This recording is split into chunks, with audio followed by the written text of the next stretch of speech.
Okay, we're live. We I are like live. I like the shirt. Thanks. Yeah, this is by a group of people. Check it out here. It's a hockey shirt. Free agent.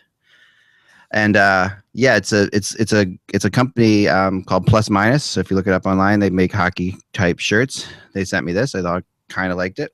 It's kind You of should cool. send one to Steven Stamkos. Yeah, right. And it hopes the future goes well. Can always hope. Oh my goodness. All right, we're gonna get started. Let me just share this out to the world with a couple other things. Tweet it out, for example. Yeah. Well, while you're doing that, they canceled the Anaheim Washington game. It had been moved from a 7 p.m. start to a 5 p.m. start yesterday to account for Snowmageddon that's coming, and now they cancel it completely. So Yeah. we don't know when it's going to be rescheduled. But I just thought that was funny that they rescheduled it and then canceled. Those wimps, those hockey wimps. I mean, I went to some. I've been to games before where you had to go through the snow. This is like, I mean, the storm isn't really starting yet, even. I know, but it's what it is. I bet you anything. It's more the fact that Anaheim is afraid that they can't get in, or they can get in, but they can't get out. And I don't know what their schedule is, but they have a game tomorrow. They wouldn't be the first who felt that way about DC, by the way. Jeez. But apparently, up and down the northeastern corridor, there's been almost 6,000 flights canceled. So, yeah, it is panic mode here. Blizzard warnings everywhere. Yeah, I mean, I was running around like crazy today, doing all kinds of stuff, like just feeling like I have to for some reason. I have to. I don't know why. I'm like thinking to myself, I'm like, what am I? If people are acting like they've never been home for a weekend before, like it's not the end of the world. Yeah, no. All I know is I don't have any sympathy because last year when Buffalo had all that snow, I think it was a game against San Jose, didn't get canceled even though we had gotten hit by 7 feet. Right. And there were like 5 people at the game, but it still got played. It still got played, yeah. Yeah, and that's how it should be. This is hockey, for crying out loud. Come on, folks. Let me fix one thing here. Okay. Well, while you're fixing that, a little bit of news. I've been talking about this guy, and it's one of these players that you don't know whether he's going to be good or not until we actually lay eyes on him. But like Panarin, the Russian kid from that signed with the Hawks. Crap. Sorry. The name of if X computer and microphone short out, I'll have to carry on a one-man show here. But the name of Nikita Zaitsev has been mentioned by me and a number of people over the last few months. He is a Russian defenseman who's played 7 years in the KHL. He came over last summer and I guess talked to Brendan Shanahan and Mike Babcock, and was very impressed with what the Maple Leafs were putting together. I mean, obviously, the team right now is, second last in the league, but we're talking about the structure for the future. And Elliot Friedman from Sportsnet reported about an hour ago that there are indications that he's telling other NHL clubs that he intends to sign with Toronto, and it would be a 1-year contract, an entry-level contract with the Leafs. So that's, I mean, we don't know how his game is going to translate to the NHL. Right. We'll have to see how that happens, and it's no guarantee that it's going to be like the defensive equivalent of what Panarin is doing. But somebody who's a 7-year KHL veteran, a right-hand shot, and who's had some pretty good statistics in the KHL, it's a good indicator that he could be a decent pro in the NHL. And this is a guy you get for nothing. You don't have to make a trade for him. You're just giving up, an entry level. Well, we certainly have seen some players come over and be impressive lately. So this is not out of the norm. I mean, Medvedev has played pretty well for the Flyers. I mean, I don't know. He's gotten better. Yeah. He's gotten better. Yeah. He's definitely improved. He's not, he's not killing it.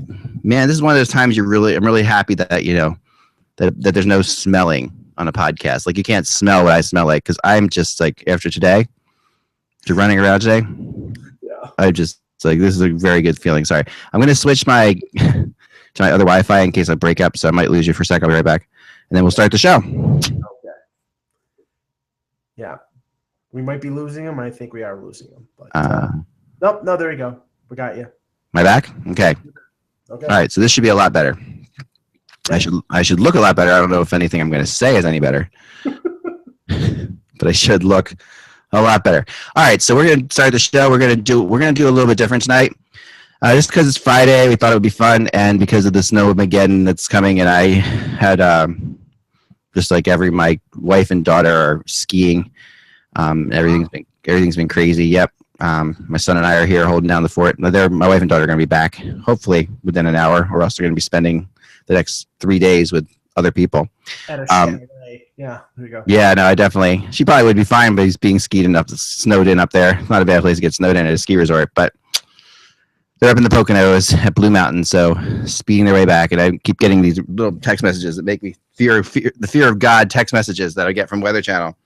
It's just hilarious.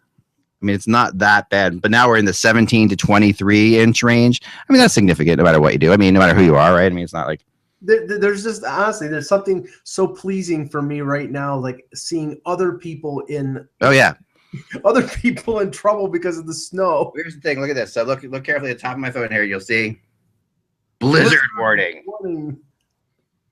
But really, it's only 24 and cloudy right now. But blizzard warning. I mean, that's like I've never seen that before. Dun dun dun. Where's Rudolph when you need him? So I keep thinking. All right, so let's start the show, and then we will get into some. We're going to talk rumor chart today. I know Mike always complains we don't do enough rumors. You guys always complain we don't do enough rumors, so we're going to do nothing but rumors today, and see how far that takes us. It's worth a shot. The reason we don't do rumors all the time is that I think that's sort of what the blog is for, and this is kind of a news show, but we're going to do rumors today for sure. And now the news is actually rumors. This is the time of year that rumors become the news. So this is the time of year we can do it. Yeah, so this is my Christmas. Oh yeah, this is every. I mean, if you're watching HockeyBuzz, the chances are you're just like Mike. This is you are absolutely like the rumors are your life. You love this time of year more. And I'm the same. Obviously, I mean, geez, this is my job. I love it. I love it more than anything else. I agree. There's nothing like the other night when the whole Seth Jones thing was going down and everything. I mean, to get you going. I mean, that's just like that is as excited as I've been for a long time to break a trade because it's so hard to do in this day and age. And that was just a blast. So, but now we're going. Yeah. All right, so here we go. The date is the 21st. Nope. 22nd. All right, let's do that. I look horrible. I'm sorry. Hello, Hockey World. It's Friday. It is Friday, January 22nd, 2016. I'm Michael Lagello. And I'm Eklund. And you're watching the HockeyBuzzcast on HockeyBuzz.com. This is the podcast that comes to you usually in the afternoons, usually around 1 o'clock. So if you're watching us today, maybe you're stuck at work late, or maybe you're in the West Coast, for crying out loud, and you're just the middle of your day, and this is 1 o'clock somewhere. But this is even 2 o'clock even in California. You're even late for California today. It's 1 o'clock in the middle of the Pacific Ocean. Right. There's probably some island there. But anyway, if you're watching from there, usually we're at 1 o'clock roughly in the afternoon. But today we want to do something different. We're going to talk rumors because we are getting into it. And there's only a few weekends left, really, when you think about it. Maybe 4 or 5 weekends left before we actually hit the 29th of February this year, the day that the leap year month, so that we don't spin out of control towards the sun. So it's all going to be good, and we are going to be, and that's Simone Gagner, I think is a leap day baby, if I remember right. Simone Gagner, yes. I know there's a couple other hockey players that are too. So he's only about 8. Right, he's really 8. You don't know why he retired. There's no reason to retire at 8.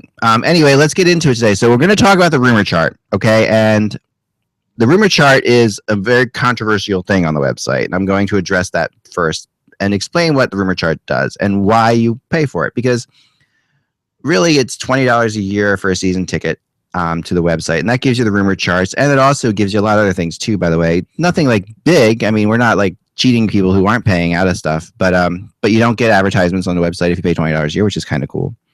And and basically what you're doing is you're saying, we like what you do, we're supporting you. And, that's kind of cool. So we appreciate all the people who do pay $20 a month, or I think $20 a year or $3.99 a month. they get access to Eklund's rumor chart, which really is wrongly named. And a big part of this is my responsibility because it actually should be called Eklund's speculation or speculation, as I like to call it.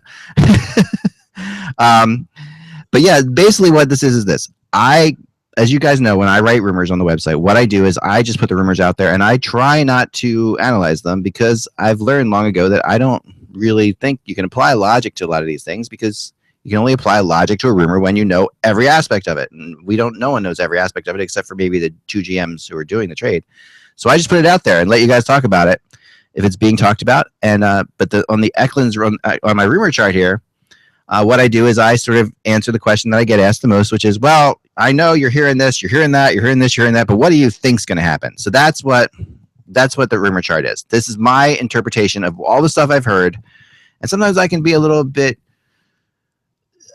sneaky with it too, which I like to do because maybe a team's telling me, well, we're in on that player, but that's kind of off the record. Well, I can put them on the rumor chart maybe. And put them out there in a different way because not everyone's seeing it, and it's really just a percentage that I'm guessing that they could be involved. So the rumor chart is educated guesses, but it is sort of my way of doing it. So that's the whole story. There's a lot of players that subscribe to it. There's a lot of people that subscribe to it. We appreciate it very much, and hope you like it.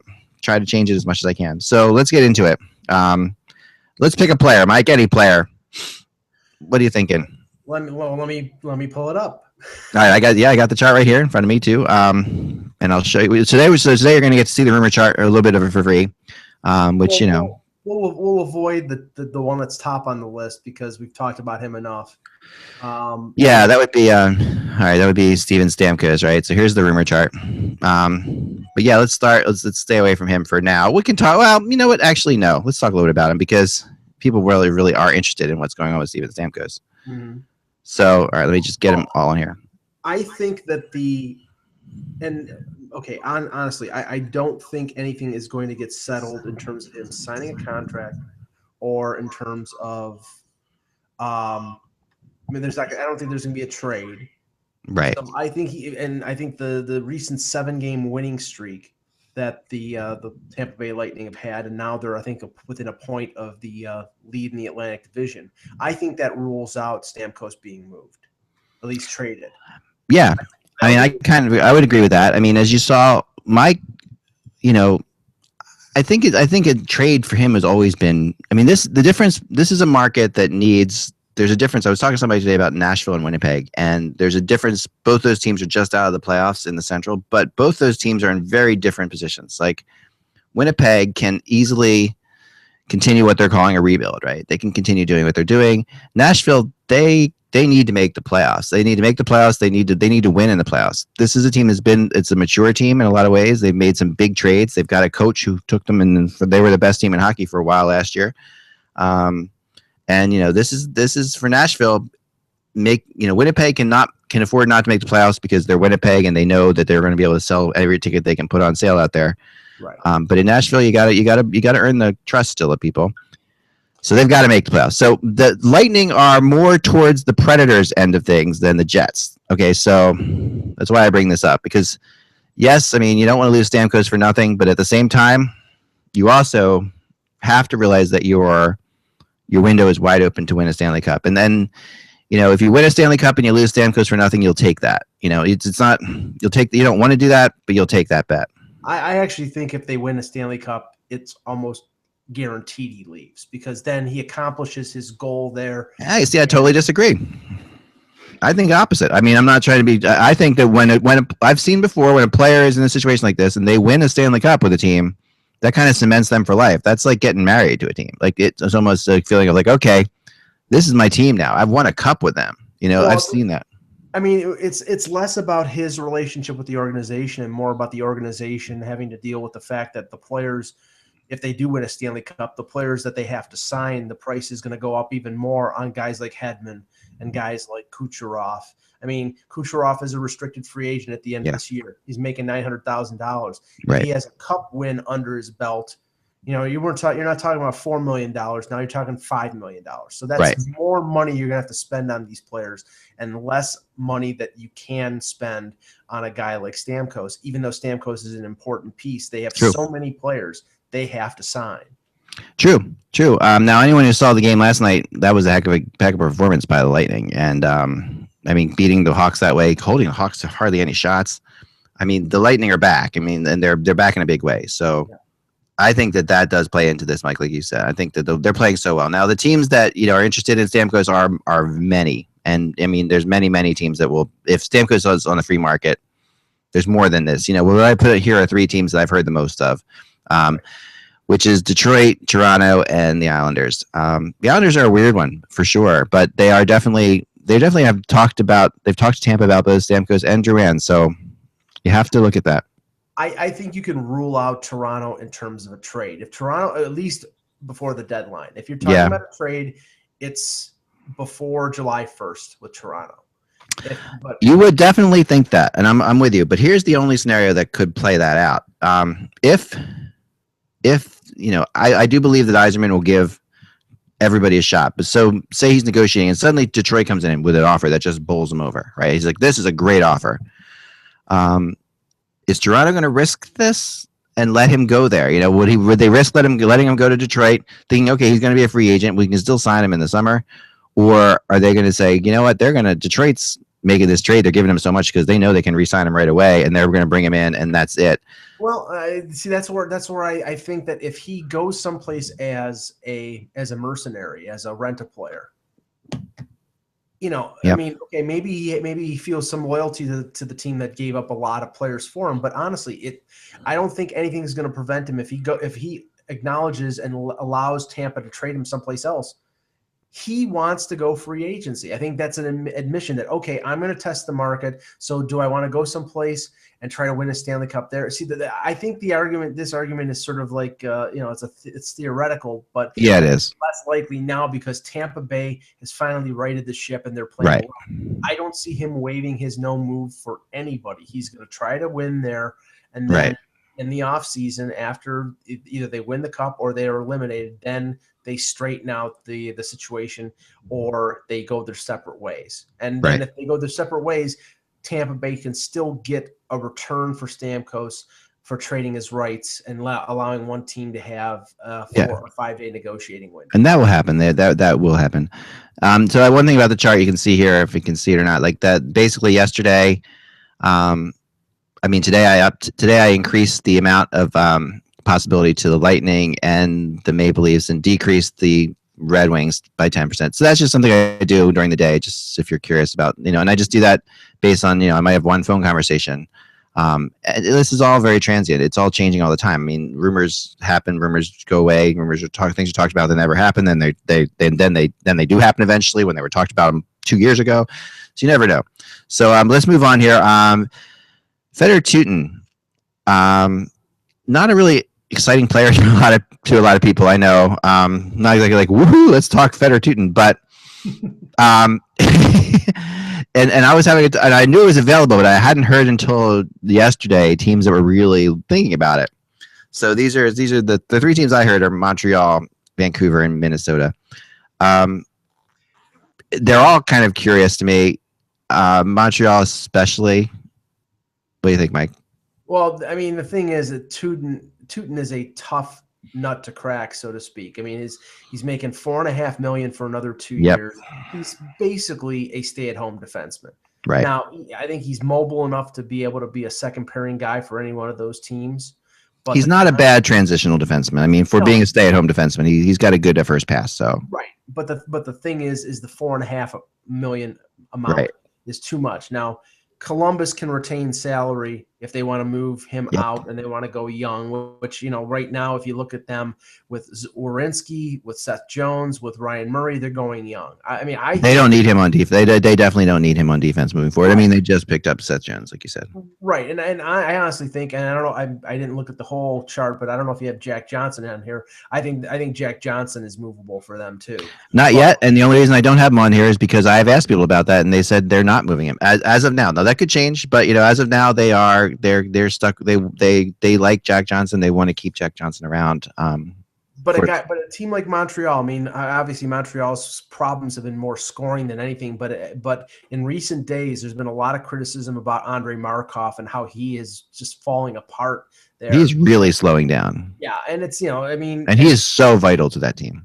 Yeah, and if he is lost it, if he's done, then their problems without Carey Price are that's only one problem. And the thing is, Markov has got another year, and he's making $5.75 million. Right. So we're talking about a big coin for a big guy. And if he's not, maybe he retires at the end of the year if he thinks he's losing it. But right now, Montreal needs help on the blue line. But I think more than anything, if they're going to trade for anything, they're going to trade for scoring. Yeah, you would think so. And I do have him on the list for scorers as we go along here. So Keith Yandel. The next player, Keith Yandel, I'll bring this up again, this is where Russ Cohen, who we have, is part of our team here, obviously, and on all the time. Whoops, whoa, I just did a endless loop there. Sorry, I screen shared the screen I was looking at. Whoa. All right.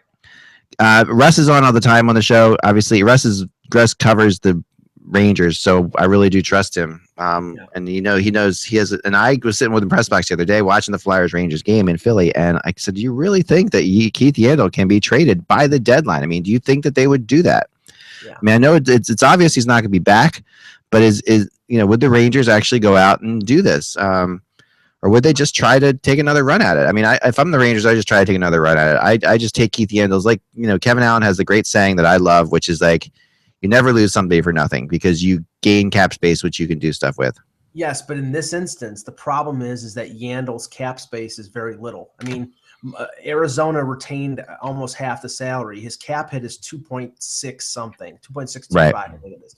So, and it's clear from all the indications that Ross and everybody else has been pumping out there regarding Yandel that he's not going to re-sign with New York, and they don't have the room to sign him. So it's a question of, do you keep him and then lose him and lose an asset, and you're not gaining a ton of cap space, or do you trade him? And I mean, as a rental player, even if it's draft picks or if it's a team that thinks they can sign him, they can get a good return. I'm looking at the list here, and the two teams that you have on here, I'm a little skeptical about Anaheim because they're loaded on defense, and they actually should probably trade defense. But they might see the Rangers. That's what the Rangers want to do now. If the Rangers move Yandel, they want a defender back. Right. To me, this is a player for player trade. So I mean, I don't know if it's a Fowler for Yandel would probably be too much. I mean, these teams, but something along those lines, and then something that with another player thrown in, kind of thing. And New York and Anaheim have made the Edom Hagelin deal earlier. That worked out so well for everyone, by the way. Well, it didn't, but at least I know.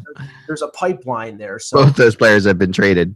Right, exactly. But the Kings makes a lot of sense for the Kings because his salary is limited. Yeah.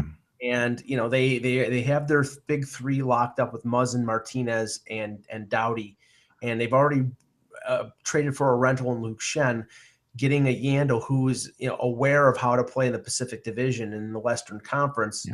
That makes a lot of sense, and it wouldn't be moving big pieces off the board just to accommodate him for to under their cap. I mean, they could probably put Green, the injured defenseman, on LTIR to fit him in until the end of the year, and then Green back. So I mean, that makes sense, and Dallas makes sense a lot. So they need a defenseman, but I think they needed more of a two-way defenseman. And Yandel, maybe he's convinced some people he can play two-way based on how he's played with the Rangers, but inherently, I think he's a one-way defenseman. Not the people in the West. I mean, I don't think he's convinced the Western people who saw him plenty of times out there. I mean, he might have in the East. He's been better in his own end, but. He's still not fantastic in his own end by any stretch of the imagination. So, yeah, I mean, I would be shocked. I right now I have, I'm going on Russ, so I have, the Rangers at 30% only to stay there. But I think it's going to keep declining. I think the Rangers will make the playoffs, but what Russ has talked about Girardi slowing down, with some of their other defensemen not playing well, with players like Nash who are underachieving this year. This team is not on a track where it looks like they're going to be serious contenders for the Cup. They could upset somebody. I mean, they could beat Washington if they face them in the first round, because Washington always has a tough time beating them. Right. But there's no guarantee that they're going to be able to get past Washington or Montreal or Tampa. So why not trade Yandel and get assets for him? It makes sense. All right, so let's move on to the next one here. Sam Gagner. Okay, Sam Gagner played last night for the Flyers because of Couturier's injury at the last second. Yeah, played really well, and has played well every time he's been inserted in the lineup for the Flyers. I mean, it's a very strange situation in Philadelphia. It's like the LeCavier situation, but even more confusing because Gagner is young and has speed and has not lost any of that. I mean, he's not great defensively, but he sure does make the second power play better. The Flyers get 3 power play goals last night.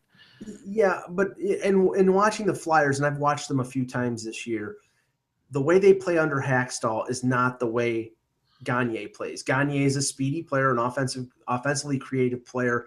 And watching the Flyers when they played against Toronto, they're a very workman, at least what Hackstall wants them to be. That's definitely his. He has playing North Dakota hockey. I mean, they're playing college hockey, right. Speedy, but don't ever carry the puck over 2 lines hockey. That you have to pass all the time. And what's curious is whether that'll work for the Flyers long term. That's another story because.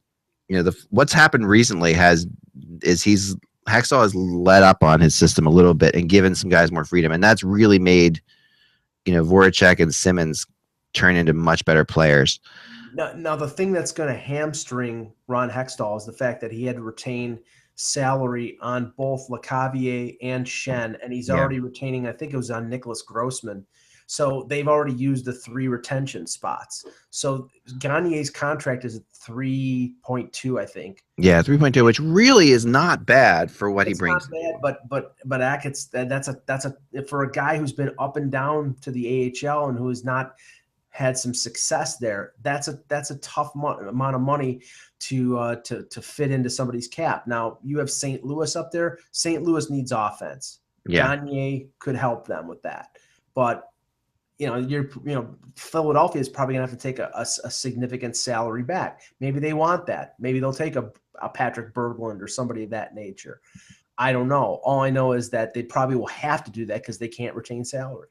Right, and that they're going to have to do something like that if they're going to move him. I mean, the question is, they're really at a weird spot with him because if you don't play him, you can't move him because you have to show what teams. And if you're not comfortable with playing him, then you shouldn't be playing him. Right. But at the same time, okay, he's played 19 games, and I know he's only played 19 games. He's got 5 points in 19 games, which is nothing great. But he has really been more of a factor than that, and he's really has been, as opposed to Umberger, who's played 30 games, and has 6 points. Or the Flyers have a lot of players that have played 40 games and have 7 points. I mean, Gagner, it's more than him just scoring points. It's that the guy is absolutely skilled. You get the fact that he's skilled, and when he plays, he looks good. And then last night, the funny thing to me is Hackstall. Here's a guy who they never put in the lineup, right? But as the game's going on last night, Gagner's taking every other shift. They're going back and forth, and I'm thinking, well, you obviously like the fact you have him on your bench right now. No. It screams of showcase. That's what it screams of. It's okay, I don't buy it. It's Pittsburgh. They're trying to win that game. No. I'm not saying that they're not trying to win, but what I'm saying is they're also trying to show off that the guy can play, and that the guy can play against a team that is a traditional rival. But it also is, he doesn't fit the system, but they want to get him out there. They want to give him enough ice time to show what he's got. There are teams in the Western Conference that know what Sam Gagner is all about. He's got a lot of offensive talent. So 2 of the teams that you have listed here are Western Conference teams. Ottawa needs offensive help, and they have cap room, but they're on a budget, so that's their. I also might add Chicago to this list. I heard them this afternoon interested in him. Chicago they make some sneaky little moves, and this is a move that I could see them making. Well, I mean their situation, and I know that it's uncertain whether he's going to come back, but Kruger who was injured at least over a month ago. They're not sure when he's going to be back. And Right. He doesn't have a big salary, but it's a type of situation where, if they think he's going to be back in late March, it's one of these deals where the team just says, take your time. Yeah. You're coming back on April 8th when the playoffs start on April 8th. Right. Cap ramifications. So they open up. And they've never done that before in Chicago. No, that never happens. No. All right. So moving on. Let's skip Jonathan Duran because we really overtalked him. Yeah. And there's nothing new there at all. And go to Tyler Bozak, okay, who is making a case for teams interested in him. He's absolutely, surprising some people, and I've heard nothing but good things, nothing but people wanting to take a shot at him. I think the Leafs are going to get way more than they ever expected to get for him. Well, over the summer, the rumor was that they were offered a second-round pick for him. That's not a great return for a guy who's put up some decent amount of points. And I think the thing that has been proven this year, because the book on Bozak was, okay, he's not a number one center. Yes, we know that. But Right. the book was he can't score without Phil Kessel. Well, look at the Leafs. Look at the Leafs their stats right now, and Tyler Bozak is 1 point off of the team lead with 29 points, 1 point behind Leo Komarov. Which is surprising in and of itself. Without Phil Kessel, completely without Phil Kessel. And right now, and I, looking at what you wrote in your blog, I mean, the lottery protected first is significant, but when you're talking about he's 29 years old, he's a good penalty killer, he can play on the power play, he's good on faceoffs, and he's cost certainty. He's locked in at $4.2 million, which is not big money for the next 2 years.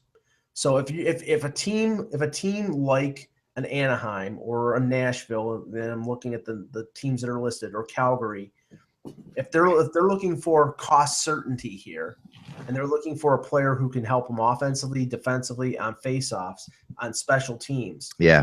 Then a lottery protected first isn't out of the question. I mean, I don't think the Leafs are going to give him away. I think they're going to expect to get a really good young asset. And I think that what you listed in your blog today, I think that's about what they're looking for. And I think I think they could get it. I mean, remember last year they got the Predators' first round pick for Santorelli and Franzen, right? Yep. And so this year they could get it from Bozak. Is basically what I've heard. I mean, I could see, and this is going along with what you just said, because it is well known out there that Nashville is looking for offense.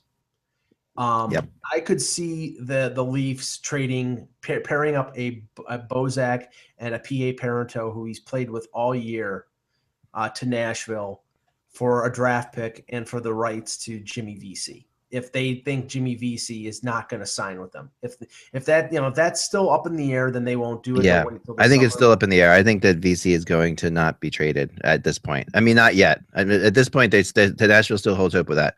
Yeah. I mean, the player that could be traded is Colin Wilson. Colin Wilson brings some. I mean, he's the kind of guy that you don't know. I mean, maybe Babcock. He's seen plenty of Colin Wilson, so he might be like, okay. I mean, it's not a great return, but it is. He's definitely.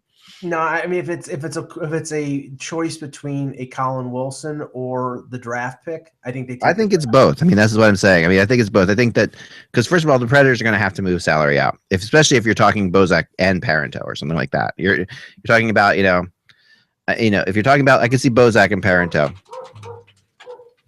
Shoot, I gotta run. I gotta get the door 1 second. I'll be right back. I will leave the rumor chart up for you to discuss. Okay. I'll be right back. Sorry about that. No problem. By myself here, so who knows who's at the door. I'll be right back. If I'm not back, call the authorities. Well, as Ek was saying about Bozak, I mean, I'm not so sure that the Leafs would want to take back a player like Colin Wilson unless, like he said, that Babcock would find something interesting in him. I think they're going a different direction. I mean, I think they'll take back salary in terms of players.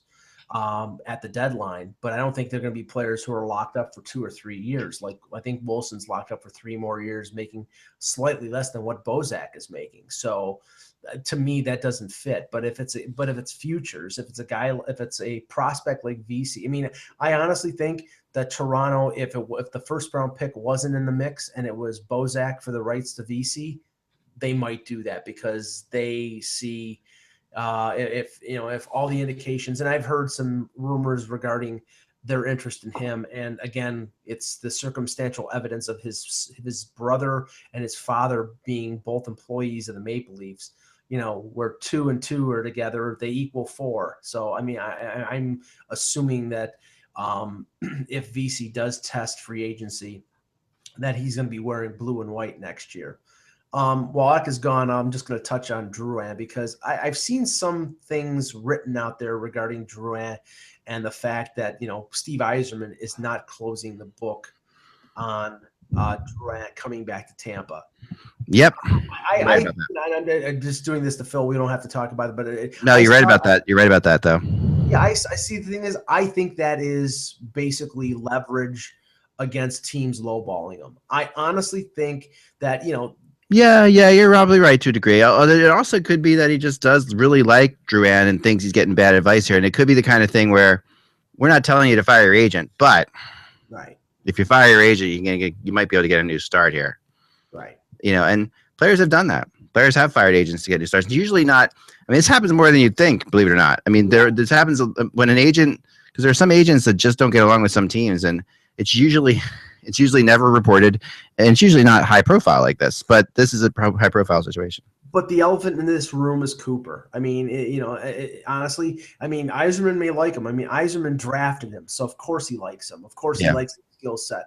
But if the problem is that Drouin doesn't play the type of game that Cooper likes, I don't think that changes. And Cooper is not going anywhere. I mean, they're starting to have success now after a rough first half. Cooper is not going anywhere. He signed a long-term extension. So Agreed. if it's a stare off here, Drouin's going to lose. No question. Let's go to Radim Verbata. Okay. So Verbata is on my list. I'll bring this up real quick. You can see. I should have had set like another computer up or something like that. All right. So Verbata is on my list here, and I have him right now. Going to Montreal basically 35%. They're my favorite. I've increased it even today. I've heard more. I heard more last night and then another one person today. Mm-hmm. So yeah, that's a possibility Montreal. There is a possibility he stays in Vancouver, but I don't think so. It's funny because Vancouver has. I mean, it's only been a week since Sedin got hurt, but they've managed to stay competitive. They won in Boston last night. If they stay in the race, that may convince Jim Benning not to dump everything. I mean, he's tried to trade Chris Higgins already. He's trying to move on from some of the older players. Dan Hamhuis has been injured. I mean, Verbata has been effective for them as a line mate on the Sedin line, as a trigger on the Sedin line. This is the problem with Verbata, though, and I agree with you. Verbata is effective in very specific situations throughout his career, and very ineffective in other situations. Mm-hmm. So, I mean, I can very easily see, Verbata going somewhere and just being terrible, because we've seen it before. So this is a hard player to trade for. He's another Eric Cole, is what you're saying, and that kind of, yeah. I mean, but he's been to more extremes. I mean, he's really had. I mean, he had some incredible seasons in Phoenix, before they were called Arizona, and then and now obviously a couple, a really good year here in Vancouver for sure. Mm-hmm. And but then you put him in. I mean, if you have the right line that needs the right player. Kind of similar to what, Pittsburgh did. And I just want to talk about briefly, like bringing in Hagelin, which seems like a small thing. But my prediction is going to come down as one of the top 5 best trades of the season. That bringing in Hagelin, because watching last night. I mean, now granted, Couturier wasn't in the game, and Couturier is the Malkin antidote, right? So that Malkin was running wild without Couturier in the game. But that's the best I've seen Malkin and Kessel play in years. I don't see Kessel as much as you do, but that Kessel, Malkin, Hagelin line is crazy good. Hagelin's faster than he is skilled. He's super fast. Right. But what he does is he really causes distraction and opens up room for Malkin, and Malkin and Kessel were just clicking on all cylinders with the extra space. Like you said, Couturier is the antidote to Malkin, so everything has to be looked at through a sort of a jaundiced eye because of that. But Kessel scored 2 goals last night. Before that, he had scored 4 goals in 31 games. So he could have scored 5 goals last night, though. I mean, he really, you could see that. I would not be like, if you're playing a pool right now, this is the time to play Kessel, because he is going to be very good for like at least the next couple of weeks. He's going to be on fire. He's a streaky player. Yeah. And this could get Pittsburgh right back into the wild card race. I mean, big time. They're not far out of it right now. And the thing is, Hagelin is what he is. I think he's a third line guy. He's a very speedy guy. He's a good penalty killer. He can kick in the occasional goal, but he's not he's not a $4 million player, and that's the reason why the Rangers had to trade him. Right. Because they couldn't afford him. Now he was traded in the Perron for David Perron, and the cap hits are about equal. But the thing is, Perron, his contract was up at the end of the year, and Hagelin's got 3 more years at $4 million. So this is an investment for the Penguins, and I think the fact that Mike Sullivan was an assistant coach with the Rangers when Hagelin was there under Tortorella, that was probably the main reason why this deal was made. They know what Hagelin is. They know from playing against him what he is, and they thought he could fit in. So far, it seems to be working, but it's a big risk because you don't know whether it's going to work. So far, it sounds like it looks like it is. Yeah, right now it looks like a phenomenal, but it's one of those things you just anything, like you said, it could change. But at this point, sometimes you need this player. Like, to me, it reminds me, I was talking to a friend of mine that I used to go to Flyers games with back in the day. And I said, you know what Hagelin is? He's Michael Renberg. Like, he is the Michael Renberg to that, when Leclerc and Lindros were doing their thing, they were amazing, but they needed another player to run around be crazy like a chicken with his head cut off and just create havoc. And that's what Hagelin does. So he took Michael Renberg away from that lineup, and he was a normal average player. Yeah. And same thing with Hagelin right now. But the fact is that sometimes, and for all the Pittsburgh craziness of not being able to get anything right chemistry wise, it was something to see. Like, it was like, okay, here you actually have gotten something right. Don't screw this up. Don't separate this line. Let them play together for a while, because this actually looks like it's going to work. I'm telling you, that is the first. The Flyers had won 8 straight games in Pittsburgh. Going into last night, and some of them in convincing fashion, like really just like penguins leaving with their tails between their legs. If penguins have tails, I think they do. But the and everyone's tails between their legs, I guess, when you come to think of it. But last night the Penguins were by far the better team. They outworked the Flyers, and their fan base appreciated it. You can see, like, there were moments in the third period where it looked like a power play for the Penguins, and there were 5 men on the ice for the Flyers, and they couldn't get out of the zone. So, well, they woke up. It was 2-0 Flyers, and then all of a sudden, like what happened. I just know what happened with Sullivan. Like, you can tell, like, they've been think about, the Penguins have struggled all year, and now the team that they really don't like to play comes to town, and this is Sullivan. Sullivan has to win this game. That was an enormously important game for him. He has to show that, okay, I can beat the Flyers. First off, we're going to turn this thing around, and you can tell that after that first period, I'd love to know what was said in between the first and second period. A few F words were. Oh my gosh, I'm telling you, the paint must have peeled off the walls, because they came out flying, and then Arjenberger handed a couple pucks to them as well. So, which is another story for another day. But let's move back to the rumor chart for a second. I got like maybe time for 2 more. I want to do. I just updated one as we were speaking here. So it's at the top of the chart. You can reload. Is Dustin Byfuglien, who I've been talking to people, and for the first time, even talking to Peter Tessier yesterday and stuff like that, I'm really kind of leaning towards Byfuglien being back with Winnipeg. I've been, you can see I increased his percentages a lot. Yeah. It just really appears like the Jets have decided they need to keep Dustin Byfuglien around. It is really not surprising. I think it's the right move. Well, it's going to be expensive. Yeah, it's going to be expensive. First of all, I cannot see them giving him 8 years. If he's amenable to taking 6, then I think a deal gets done, and the amount of money doesn't matter. They could pay him 7.5, 7.75, and it's not going to matter as long as it's 6 years.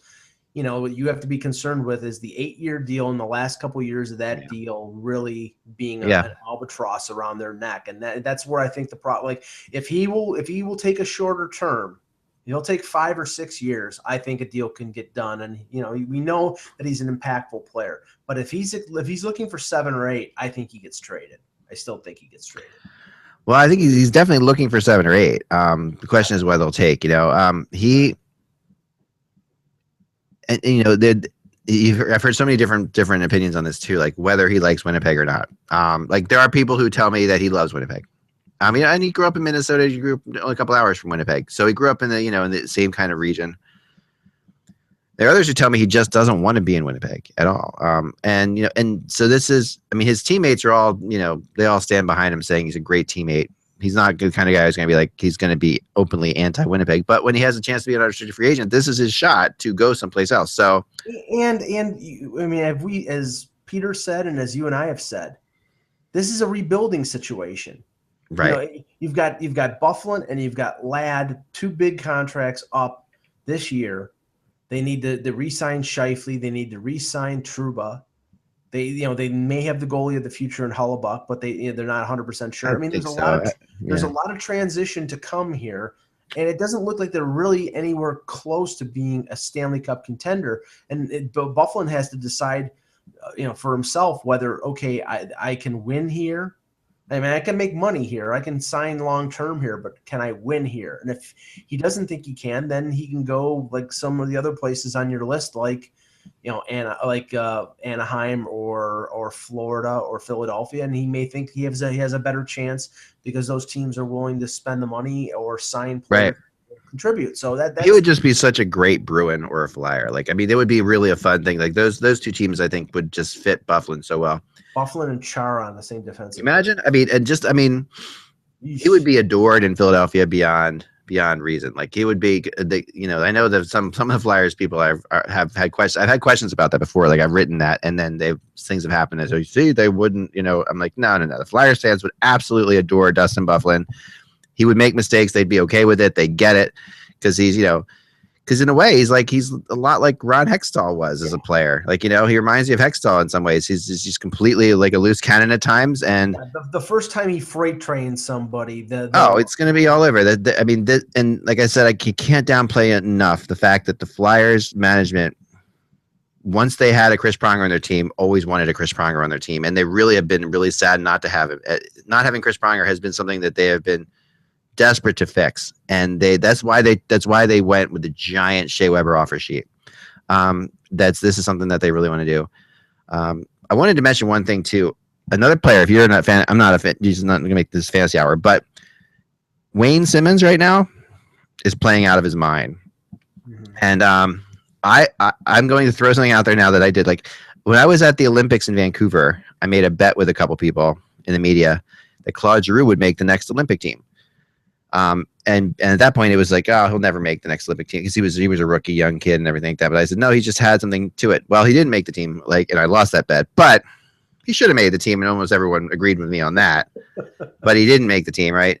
But at the time, people said he'll never make the team. I'm going to tell you right now that Wayne Simmons is going to make the next Canadian Olympic team, and that what he is showing lately, his confidence is just so slick. His work ethic is crazy. He's becoming one of the more powerful power forwards in the game. He makes some unbelievably sweet moves for a big guy. Well, there's a chance because that the Canadian team is going to move past the Nashes and the Smalls. So there is an opportunity for guys to play on the wing. They'll move Tavares to the center next time. Instead of playing on Crosby's wing. So yeah, there would be an opportunity for a Simmons, but you got to remember that McDavid will be in the mix, Taylor Hall will be in the mix. There'll be a lot of players in the mix. Oh yeah. But I think he'll be on the Olympic invitation list. What he brings to the table, And it's another situation where the Flyers, another team with chemistry, they just have to leave this line alone. Like, this is a good line. Voracek, Giroux, Simmons. This is a really, really good line. You have a definite powerhouse of a line there. And the guys who will be in the mix for the Canadian Olympic team are guys like Gallagher and Marchand and Simmons. Those are that's the new level. Well, I'm telling you right now that of those three players, the most naturally skilled is Simmons. Simmons has the most skill of those guys. I mean, they all work really hard. They all are disturbers, but the natural skill, like the natural abilities and the board play and all that stuff of Simmons is just off the charts. So anyway, I just had to throw that out there because it's really staggering how good he is right now. Let's do Eric Stahl as the last one. All right, we'll end with Eric Stahl. Let's bring up Eric Stahl. Yeah, and I saw Stahl last night.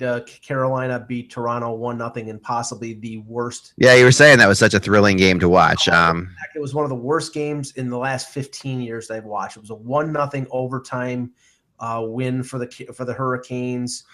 There was like a total of over 70 shots, but there was like maybe 2 or 3 good offensive opportunities. It just really was not a dreary, dreadful game.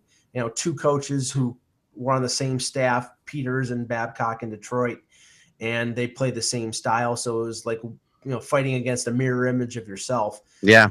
It was but the thing is, Carolina wins that game. Carolina, I think, has 49 points right now. They're in the playoff race. And it's crazy. They are in the playoff race. I know. And Eddie Lack, even with Cam Ward out, Eddie Lack played great last night. I like Eddie Lack. I think Eddie Lack is way underrated. Yes. This is going to be a problem for Ron Francis because they're in this race. Yep. And do you trade Eric Stahl if you're in this race? I think he's still going to, but it's going to be tough because that Carolina fan base, a guy was part of this championship team who is their best player. Yeah. You trade him, I mean, your playoff chances are completely over with. Right now I still have I have Carolina low, right? Carolina 20% on this list, but and Pittsburgh and the Islanders. Now Pittsburgh, I might be changing this with Hagelin because Hagelin really has brought something to them that they needed. It's surprising as it sounds. I just don't see. I honestly on that list, I think the best fit is the Islanders. The Islanders need that number 2 center behind Tavares, and you plug him in there. You can move Grabowski down to a third line guy. It makes sense. And they have such a backlog of good prospects. Yeah.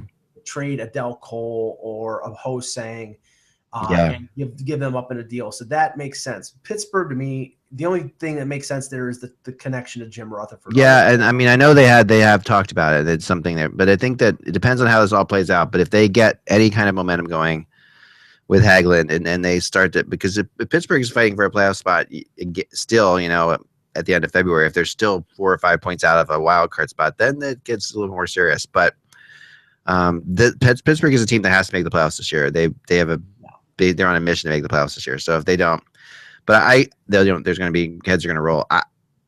I think that if Carolina stays in it, though, they won't move him. I just don't think Carolina is going to stay in it. That's my opinion. Whether or not if Carolina stays in it, I don't think they'll move him at all because he doesn't want to move. He doesn't. And I do believe they can re-sign him there. I do think that they'll find a way. He's got his family's really important to him. He's won a Stanley Cup there. It's a place for him that he's home there. Well, he will have to take a hometown. He'll have to take a hometown discount for sure. But they'll I think he would. I mean, I think that and this might be in terms of how long the deal goes or something like that he takes a discount. But they're surprising a lot of people. They're a very workmanlike team. They play good defensively. They have Hannafin as an 18-year-old is playing really well. Falk is one of the better defensemen in the league. They're a good team. They're not great, and they need players. But the thing is, it's not just Stahl that's a UFA. John Michael Lyles is a UFA. I think Nathan Gerby is. Versteeg is. So if they trade those guys, then they probably will trade Stahl because those guys are part of this team. And Versteeg has to be traded because it's the law at the deadline. If I can remember one year where I wasn't reporting on Versteeg rumors, I mean, I don't think there's been a year that I've ever not reported on Versteeg rumors. So he's definitely going to get moved. Lyles is a good bet because they have such good defense there coming up, and they're young, like you said. Falk is one of the best top 5 defensemen in the league, and people just don't talk about it. But he's going to be. People will know. People will figure out Falk this summer when we see the World Cup of Hockey. When Falk is the top guy for the U.S. team, people will realize. I mean, is he under 23 still? I don't think so, but I'll check. He might be. If he's under 23, that's even crazier. I think he's over 23. I think he is. I think he's 24, but I'm double checking. I'll end on this. The story about Falk, which always comes to my mind, was when I was covering the U.S. Olympic team in D.C. before they went to Sochi. They had their pre-meetings down there, and I went down to D.C. for 3 days, and we interviewed like all the different players.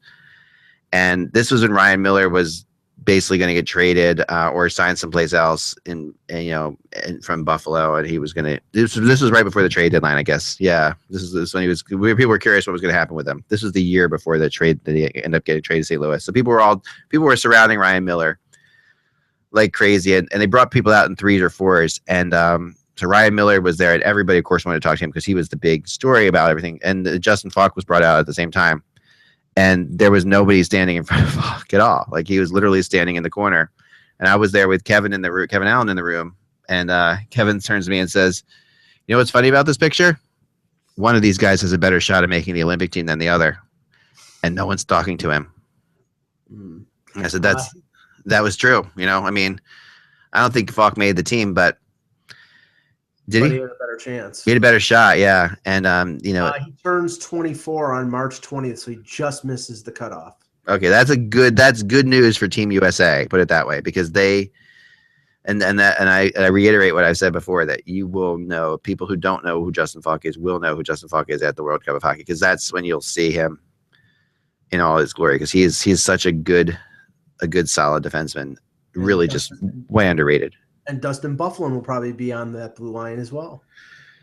There's a good chance. I mean, there's a lot of good U.S. defensemen, right? That's definitely where their strength is. And some of them will be in the under 23 game too. So, like Seth Jones will be in the under 23 game. So that'll be an issue, because Seth Jones would be on that team for sure. Yes. All right, guys. All the time after tonight. If you're in the Northeast, like I am, it was good knowing you. You're going to be buried under the snow. Buy some rock salt. Yep. Hope you have a lot of there were a couple of funny things when I was walking around today, when I was running around in the stores.